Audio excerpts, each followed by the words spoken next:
Hello, everyone. Welcome to a Wall Street from Main Street podcast. My name is Mo Dode, and today's guest is Jerry Robinson. He is the founder and editor of Follow the Money Daily. Jerry, thank you for joining us. Hey, Mo, great to be here. Thank you. I wanted to start off the podcast, by talking about what's going on in the market. But I want to talk about what Ben Bernanke said recently. Now, he came out recently, which is pretty ironic. He came out recently and said that the Wall Street executives should go to jail for causing the Great Recession. Shouldn't we include Bernanke and Greenspan in that conversation as well? Yeah, I think he's pretty much kind of hanging himself when he says that. I mean, he was certainly at the head of the table, I think. So, yeah, I think he certainly should go to jail, as Hank Paulson and, of course, Geithner, all of these guys. I mean, they have just been giving us a runaround ever since the very beginning, Greenspan included. So, absolutely, it was nice to hear that said, but coming from his mouth, it was pretty disingenuous. I mean, he certainly had much more power, and he could have certainly, ramped up the Fed regulation over banks, the oversight of banks. He didn't do anything like that. So just to hear him make the comment that people should go to jail was pretty disingenuous to me. Yeah, I agree. I mean, look at what Bernanke and Greenspan had done when they were Fed chairman. They're the one that bail out the banks. Also, not to say that Wall Street didn't have a big hand on what happened, the Great Depression or the so-called depression that we're currently in, because they did have a major factor on what happened in the mortgage market and how they were over leveraged and put the whole financial system at risk.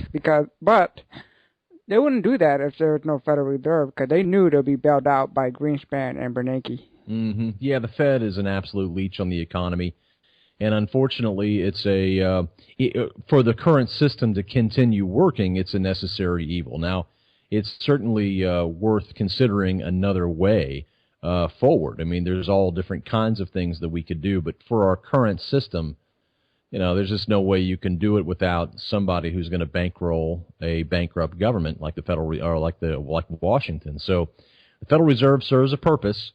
It serves a purpose to keep this crony capitalism moving forward.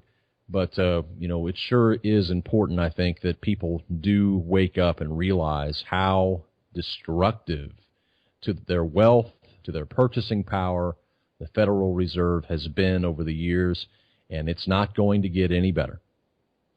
And unfortunately, it won't. I mean, I think we're due for another economic crisis pretty soon, because it seems like we'll go to a boom and bust cycle almost every 10 years now. So it'll be interesting to see what happens in the next couple of years.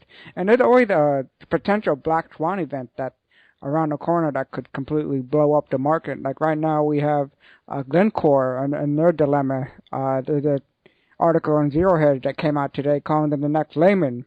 An analyst said they have over $100 billion in liability hiding in their balance sheet, which sort of remind me of Lehman, actually. So it seems like there's something around the corner that could finally blow up the market, yet it hasn't happened because the Federal Reserve keep the interest rate at zero, and they're bailing out all the banks. Yeah, well, you have that factor, but you also have kind of a hope mentality amongst investors. I mean, we really have been on a high here for so many years. We have a trading system here at Follow the Money Daily, and our system told us to get into the market, and we like to trade stocks. We speculate. We're not going in long term and buying and holding. That's obviously dead in this current environment. You certainly can't put your hope, faith, and trust in this stock market when it's so obviously rigged. However, you can make money by speculating, and that's what we've been doing. And our trading system, told us to get in. It's a trend-following system. It told us to get in the middle of 2009. It got us out briefly in 2011 during the summer when we had that little bit of an implosion. Told us to get back in after that little dip in 2011, and we've stayed in until just recently. It was actually in June that our system started flashing some warning signals and saying, okay, this uptrend may finally be over. Chart patterns also indicated that we were nearing an end in the rally. And then in August, we got it confirmed. That August 24th crash, a little mini crash that we had, really took the air out of the room for some investors. It made some people begin to question whether this thing might be over. And it was really sparked by China. China is that big elephant in the room that many investors are still refusing to understand how important they are. I read a very interesting statistic, Mo. It was about this current boom that we've been in since 2009. We think of the Federal Reserve as being the primary player, and no doubt they do play a massive role in the rise of the markets.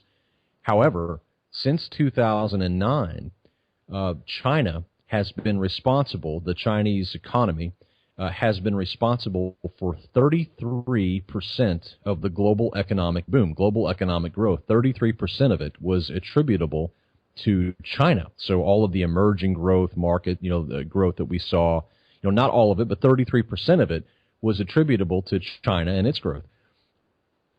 Compared to the United States, which for the first time in our lifetimes, the United States only contributed or attributed 17% to the overall global growth. And so, in essence, China practically doubled the influence that we did for the first time, again, in a generation in our lifetime. I mean, we'd have to go back pretty far to see someone else actually having that kind of role in the global economy. So China really has arrived in that aspect, in the fact that it has driven this boom. And what that portends is ultimately the problem, because if they were primarily responsible for a larger part of the boom, then their policies or their lack thereof are going to be determinative of how this crash ensues. And so far, Beijing has not been handling things very well. They've been very erratic. They have not really been handling their own economic problems well. They're selling off debt. They're not really doing much to discourage much of the debt creation that's continuing over there. So for the first time in our lifetimes, someone besides the Fed actually could destroy the global economy, and that is Beijing. So the two actors that we watch as speculators, as traders, are the Fed, obviously, which we did not think they were going to raise rates at the last meeting. We're not surprised they didn't raise rates. We're not surprised that if they don't raise rates this year or even next year, because again, although their mandate is a mandate based upon U.S. and domestic economics, they are increasingly taking in foreign markets as part of their mandate. So they're looking at the U.S. economy and saying, well, all of our metrics here look okay, all their fudge numbers. But then when they look overseas, they see problems. And typically that's not typically what the Fed is worried about. They aren't supposed to make decisions based upon that. They're supposed to make decisions based upon domestic data. So they're admitting that China is playing a bigger role. They're admitting that their policy is now hijacked by other countries, i.e. China. So they're at the mercy of China, and that's why we're watching not just the Fed and watching what they're going to do. Again, we don't expect them to raise rates this year. We don't expect them to even raise rates next year, although they might, but we don't expect it. We would suggest that they probably wouldn't. But as far as the other thing we're watching is China. China could really turn this around temporarily if they were to cut rates pretty dramatically. They still have a lot of rate cutting that they could do. Their rates are still fairly elevated compared, relatively speaking, to other countries. And also, they have the ability just to create some stimulus, like we have here, QE1, QE2, QE3. They have ample room to do that. That could stave off the collapse that you talked about a little bit ago.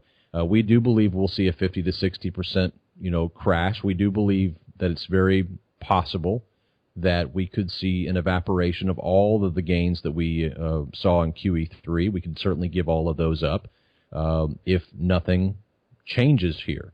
because really there is no good news on the outlook on the horizon. Corporate earnings are not going to be better than they have been lately. They're probably going to be worse. The global economy is weighing on them. So there's just really nothing in the horizon that suggests that this market can go higher. And so the only way that can happen is through Fed intervention or Beijing intervention. And we'll have to see if that happens or not. Yeah, ever since mid-June, the China equity market has fallen more than 30%. And that spilled over into the U.S. market. We saw a correction this summer, and I think that you said I put the final nail in the coffin regarding raising rate for the Federal Reserve. Also, the yuan was devalued as well. So I think that kind of messed up the plan for the Fed to raise interest rate just a little bit. I don't think they can raise rates because of the federal budget in the United States. Because every time they raise interest rate, that's more interest payment that the government has to pay on their budget deficit. So I don't see how they can raise rate anytime soon. Yeah, and that's a sad state. I mean, when you cannot raise rates because you have too much debt, that shows you how sick your economy is. And so where's the demand for these stocks coming from right now? I understand where the demand was in 2009. I understand where the demand was in 2010. I understand where the demand was 2011, 2012, 2013, heck, even last year, because you still had, this idea that, easy money was there. But we don't have that anymore. I mean, there is no easy money now, and the corporate profits are descending, not rising, and the global economy is screeching to a halt. So, as far as people throwing money at this economy, throwing money at the stock market, I think they're just throwing money down the toilet. They certainly need to be speculating, I would think. We've actually been shorting these markets. We went long the volatility ETF VXX. At one point, we were up 600% on our on our call options on VXX. I didn't lock in my gains at 600%, but we're still up, pretty fairly on VXX. We also shorted, several different stocks. Some of them did really well. GM, for example, we were able to short GM using put options. That one threw off a nice 300 to 400% gain. We shorted some other things like John Deere. I mean, if you look at the agricultural market and the commodities market right now, farm incomes are projected to be down for the next several years. Companies like John Deere and other agricultural companies are going to be hurting. Big industrial machinery, with the global economy slowing down, those industries are slowing down as well. So there's a lot of room, I think, to the downside. But also, not just that, we started not too long ago. We started shorting biotech. Biotech is one of those industries that has just been bid up so high. Not too long ago, we had on our program a friend of our show, Peru Saxena. He's a trend-following friend who lives over in Singapore. He manages money, and he had pointed out to me that if you go to the iShares website and you look at the IBB Biotech ETF, and you mouse over the PE ratio, a little icon next to it, you'll discover that it shows like a PE ratio of, I think, 35 or something, something ridiculous like that. And but there's a little notation that says, this PE ratio is only based upon the profitable companies. And so he downloaded a spreadsheet of them and said, no, wait a minute. And he downloaded the spreadsheet, and of the 140 companies that are in IBB, that ETF, 110 of them have no earnings. So you have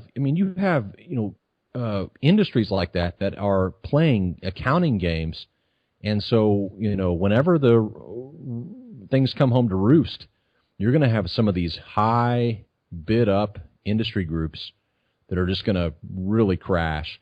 We think biotech is going to go down. We're betting against biotech. I own puts on IBB. I own puts on BIIB, Biogen. These are just areas we don't like. We think they're going to continue down. And, of course, anything exposed to China we expect to go down as well.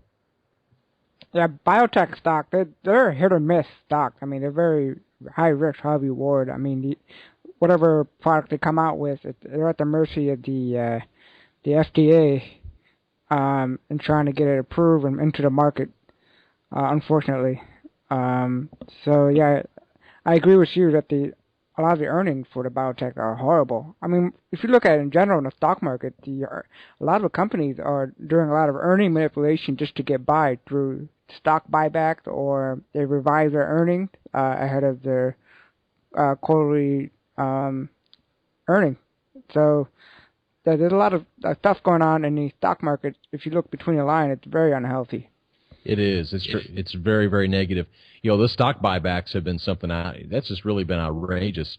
That's another form of, of kind of theft, that goes on at the corporate level, where they, do these buybacks and they juice up the price of their stock because they have, more, they have less shares. They have less shares to count the earnings against.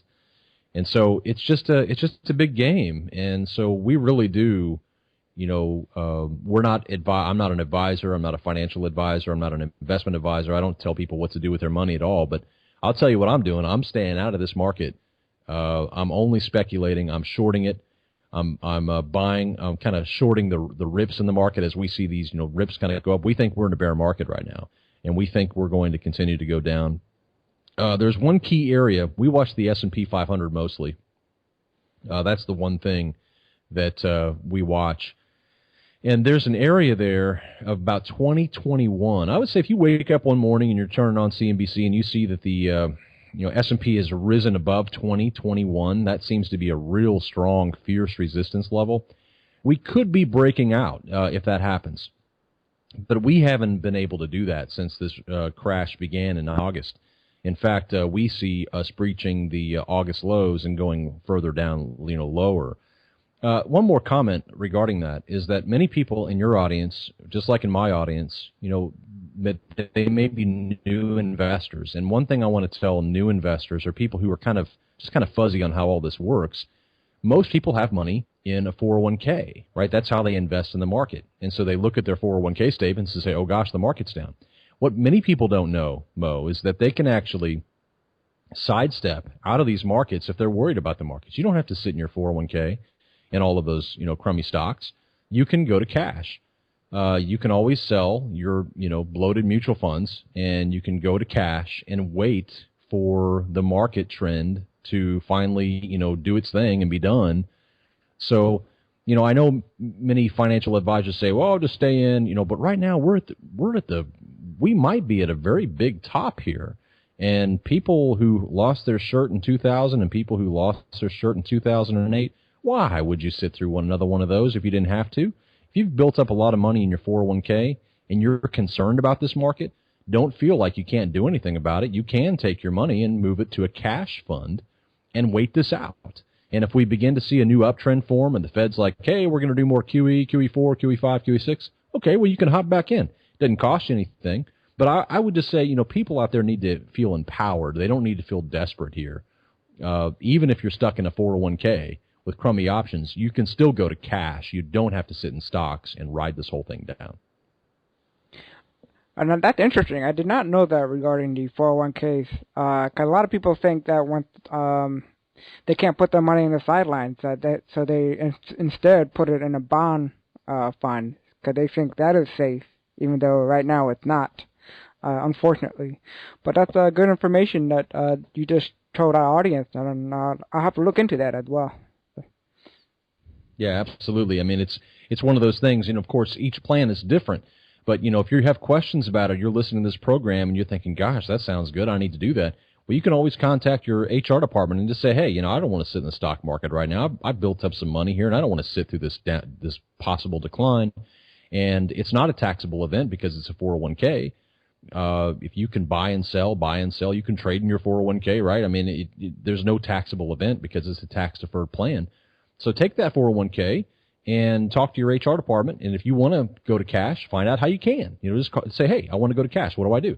If you have a login access for your 401k, go in there and look at your options. And you'll probably see something that's like a sweep account or something like maybe not a sweep account, but it'll be some sort of cash account. Those are the areas you can go to if you're concerned about the market. Don't feel desperate here. Don't feel like everything's out of your control. You do have power. You just got to take and make the move. That's interesting insight. Thank you for sharing that. So I want to shift gears here and talk about something that you talked uh, about on your website, and that is the Trans-Pacific Partnership deal. Now, for people that never heard of this, what is it, and what are the pros and cons of this partnership?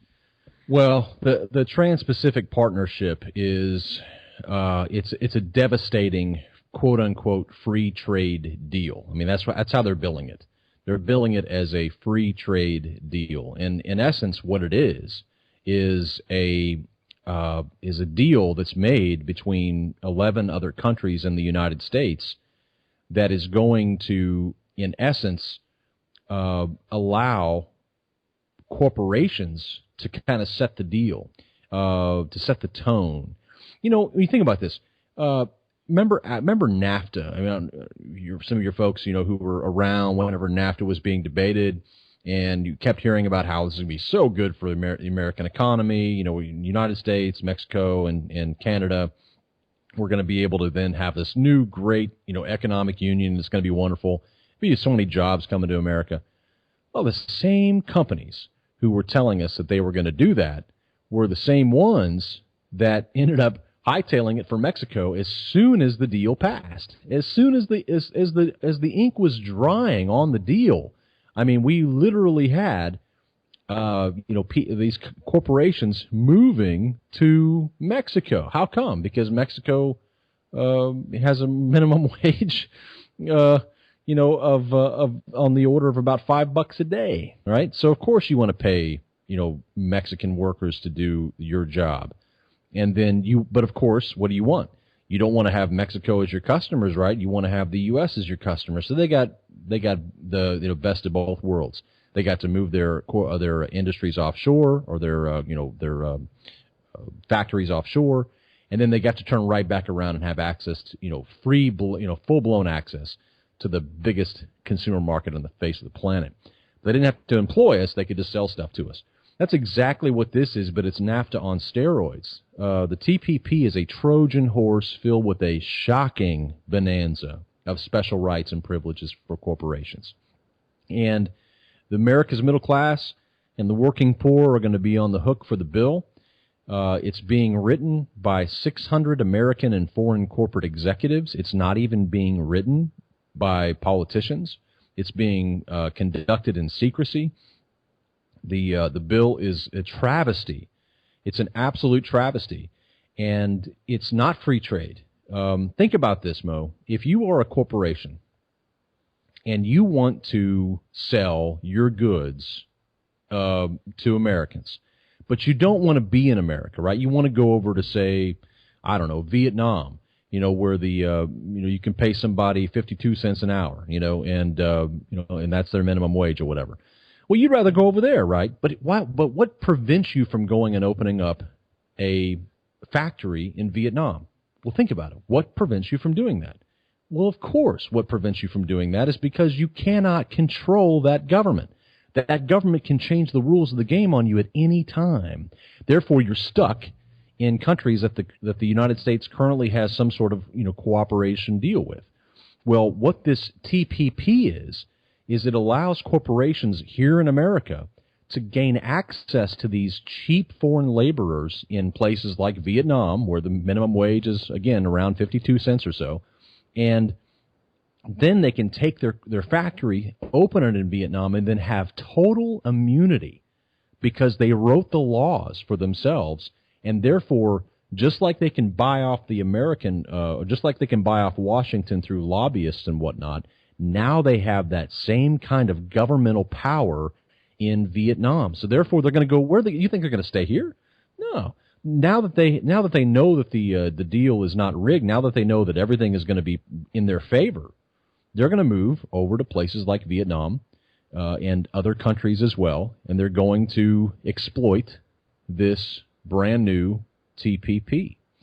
The other insidious thing about the TPP, and this has been talked about quite a bit, but people don't fully realize how devastating this is really going to be, is a little deal that's within it known as the Investor State Dispute Settlement. It's ISDS. SDS. It's a mechanism that permits corporations to sue federal and state and local governments. So if you are a corporation and you are in your country is part of this TPP, let's say you have an American corporation, they're selling goods to Vietnam. Vietnam is part of the TPP. And let's say that we're selling goods to Vietnam, and Vietnam throws up a law and says, well, we're not going to allow cigarette sales here without punitive taxes, right? Because we don't want our people smoking. Well, the cigarette companies can now sue the Vietnamese government legally and then bypass all normal courts and use courts that have been set up specifically for this purpose, corporate courts set up for this purpose, and now governments lose the power. This is literally power by corporations. This is a full-blown slide into corporate fascism where government edicts are literally determined by corporations. So it's an absolute travesty. It's a shocking bonanza of corporate rights and special privileges. It's nothing new. The corporations are the ones who are running the show, as always. They have their hand in the kitty, and they got lots of corporate welfare. One of the things that people always like to get riled up about is the poor person in Walmart who's going through the line with food stamps. And they say, oh, it's the food stamps that are ruining the country. I'll tell you what's ruining the country. It are these corporate fat cats that get welfare out the wazoo. It's unbelievable how much goodies that corporations receive here in the United States of America. If you want to cut the bloat in the federal budget, you can start by cutting corporate welfare. I mean, it's an outrage. Yeah, a lot of the revenue from Walmart comes from the welfare state. I'm not sure Walmart would be as big as they are today without the welfare state, to be honest. No, I mean, and if you live near Walmart, you're funding. They pay their workers, wages that require them to go on food stamps or that require them to go on public assistance. So why should a corporation be able to leverage the entitlement systems? See, so they're able to hire the workers, and then those same workers go on the public assistance bill. So they're not paying them enough. They actually qualify for public assistance, and therefore you and I got to pay for what Walmart doesn't want to pay. That's just unreal. So yeah, Walmart is a huge beneficiary of the public assistance system and the welfare state. It's really bad. And of course, they're not too far from where I am. I live in Northwest Arkansas, Bentonville, where they're located. It's not too far from me. And it's really interesting.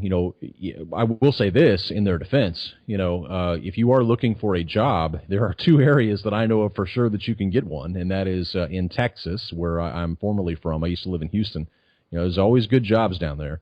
And Bentonville, Bentonville. Not too long ago, Walmart required all of its vendors to have a location located within, I don't know, maybe like 5 miles from the headquarters.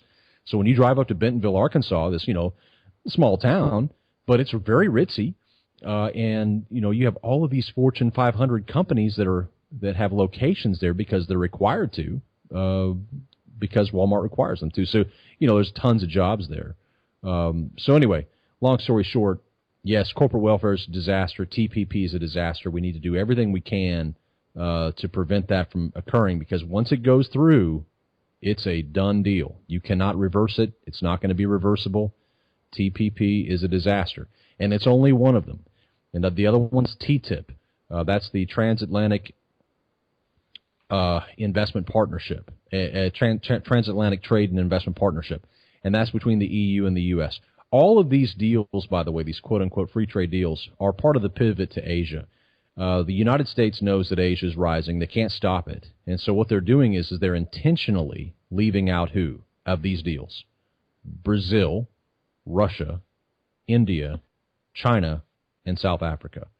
The BRICS nations, are not a part of TTIP, and they're not a part of the TPP intentionally. This is economic warfare.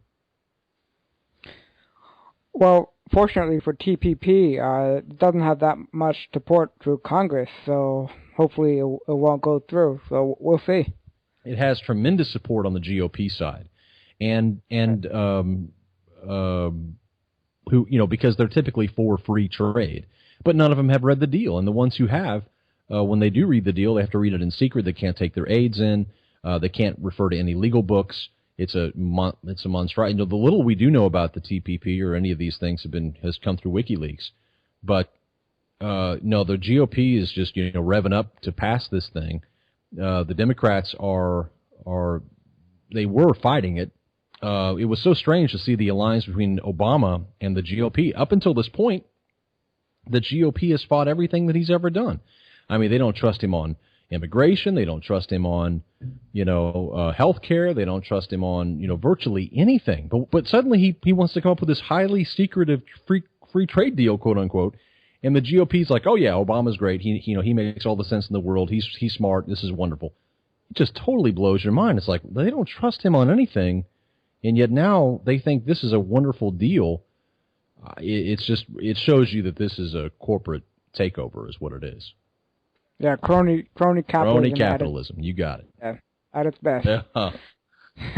Well, Jerry, thank you for coming on for a podcast. And if people want to find out more about your work, where can they go? Yeah, well, we have a weekly website. We have a weekly podcast. It's called Follow the Money Weekly. They can download it on iTunes. They can come to our website, FTM, like Follow the Money, FTMdaily.com. We have a chart of the day service that we have. It's free. We have trading ideas we put out. Lots of great information. We talk about geopolitics and whatnot. Come over, sign up for our free newsletter, and check out our podcast. I'm sure you'll like it, ftmdaily.com. All right, Jerry. Well, thank you for your time, and have fun on your trip. Thank you so much. I really enjoyed being on the program. Thanks for inviting me back.